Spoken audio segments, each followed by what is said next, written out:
troisième catégorie des contes, peut-être les plus inspirants, peut-être c'est les contes surnaturels qui souvent sont en rapport avec le culte de la religion Catholique, catholique. oui.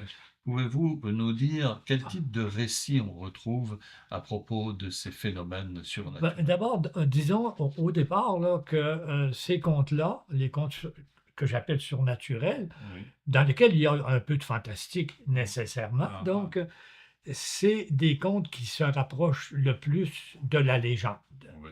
La légende étant un récit vrai, qui est, rapporté, et qui est objet de croyance. Mhm, Donc, le conteur est incapable de mentir et mhm. souvent le conteur va déléguer la narration à un deuxième conteur qui, lui, va raconter, Ah va oui, tout prendre en un charge la enchâssement. narration. Oui. Il y a un enchâssement. Donc, ces contes-là, qui s'apparentent à la légende, sont tout près de la religion catholique. Parce que Mhm, dans ces contes-là, on va rencontrer des personnages mhm, qui sont hors du commun. Je mhm. pense par exemple au diable Oui. et à ses diablotins. Je pense au loup-garou, au Mhm, feu follet, mhm. à la haire de Beaugrand. Je pense aussi à toute une série les lutins, les feux follets, les farfadets, Oui, oui. etc. Donc, il y a toute une série de personnages qui vont intervenir, Mhm. mais qui interviennent toujours en regard de la religion catholique. Oui. Parce que on va avoir, par exemple, la présence du diable dans les Mhm, contes. On connaît tous, ou à peu près, la mhm. légende de Rose la Tulipe, Oui. hein, de Philippe Aubert de Gaspé-Fils. C'est le chapitre 5 de L'influence d'un livre Oui. qu'il a publié en 1837. Et c'est l'histoire d'une jeune fille Oui. qui abandonne son, son, son, euh, pas son amant, mais son ami, Oui, oui. son camarade, Oui. dans un coin, et là on dit qu'il mange de l'avoine tout seul Oui. dans le coin, et qui va accepter de danser avec un beau personnage qui s'est présenté tard en soirée, vêtu de noir, qui refuse d'enlever ses gants, qui refuse d'enlever son chapeau, pour pas qu'on voit ses comptes, bien Oui. sûr. Alors on va le reconnaître, mais beaucoup plus Oui. tard. Ça part au diable, comme on dit. Et à ce moment-là, Rose la Tulipe avait déjà vendu son âme au diable, heureusement. Mhm, Et le curé savait mhm. qu'il y avait une soirée de danse Oui. chez les La Tulipe, Oui. et il s'était mis en prière. Et à un moment donné, il n'était plus capable de résister. Il Mhm. a décidé de venir voir Oui. ce qui se passait dans la maison des La Tulipe. Et là, avec son étole au cou, et même dans la version de Philippe Aubert de Gaspé, c'est ça qui est drôle, il y a le petit Albert sous le bras. Le Ah petit oui. Albert, c'est un recueil de sorcellerie Oui. et de magie, donc Oui. c'est un pied de nez, Bien si sûr. on veut, au clergé, à Oui. la religion. Et le curé va réussir à chasser le diable Mhm. de la maison. Donc, et la jeune fille, ben, comme elle a péché, ben, Oui. elle va être punie, elle va entrer au couvent, puis elle va Voilà. se faire nonne, elle va se faire C'est ça. religieuse, abandonnant son fiancé, euh, qui doit se trouver autre chose ou rester Oui. vieux garçon. Oui, On n'a oui. pas, ça, l'histoire ne le C'est dit ça, ne pas. dit pas, oui.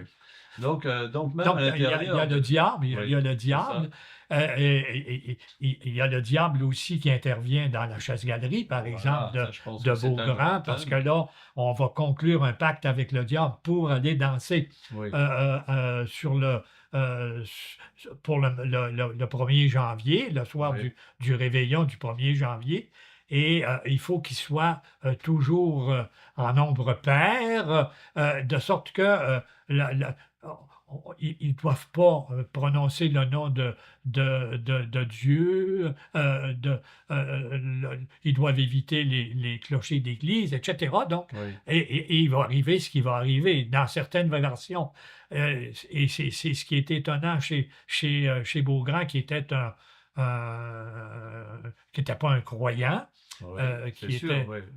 un, Même un franc-maçon, un disait-on. franc-maçon Oui, d'une grande cellule de oui, Montréal, oui. et ces personnages ne seront pas punis. Oui, Ils oui, vont tomber. oui, Est-ce qu'ils étaient sous? On ne le sait pas. oui. Mais ils Ils sont sont tombés peut-être, de ils ont leur peut-être, canot. ils ont peut-être même pas voyagé, Oui, dans le fond, oui.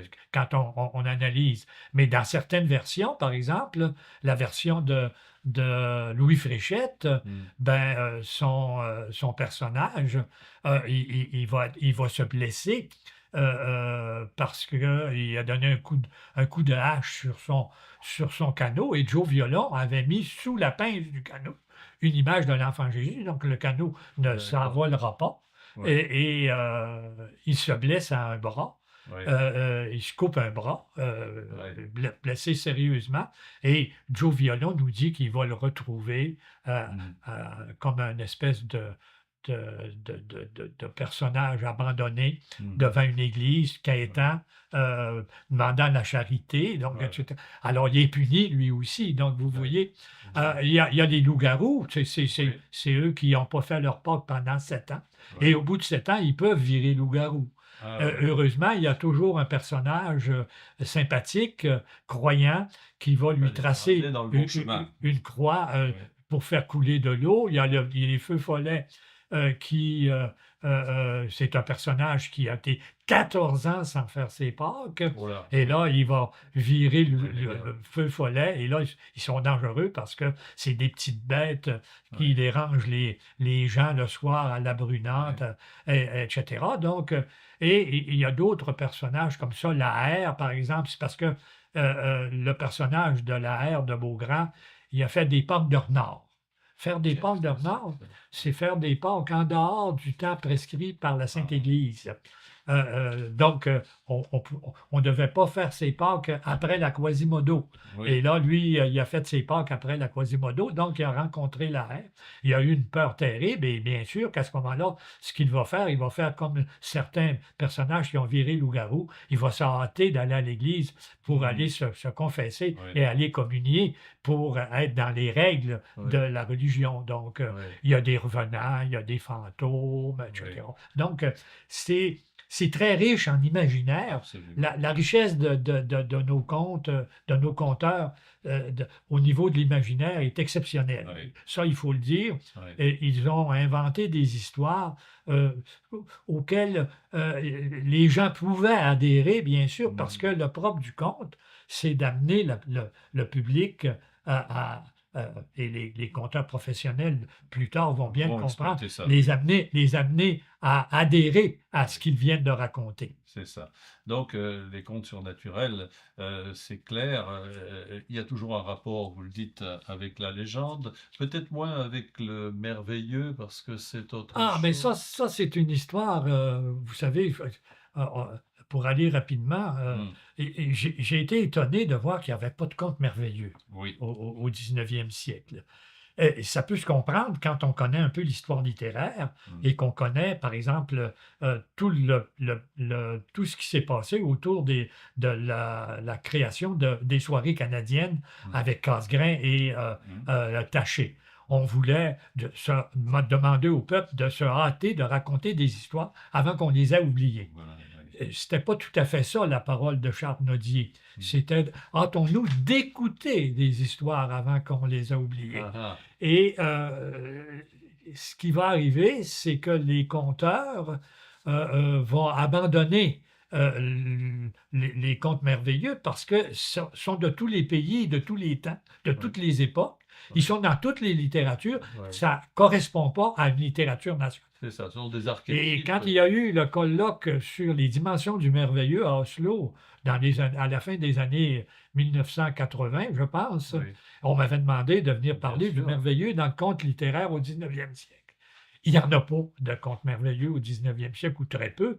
Alors, j'ai montré pourquoi il n'y en avait pas. Ah, Et ah. j'ai parlé beaucoup, bien sûr, de la création de cette revue, Oui, les soirées canadiennes, qui n'avait pas fait l'unanimité oui, autour des conteurs de cette époque-là, en particulier l'auteur de Jean Rivard, Antoine Gérin-Lajoie, oui, qui a claqué la porte parce que hmm, lui, il voulait inclure des oui, textes étrangers, oui. alors que Taché, lui, s'y opposait continue.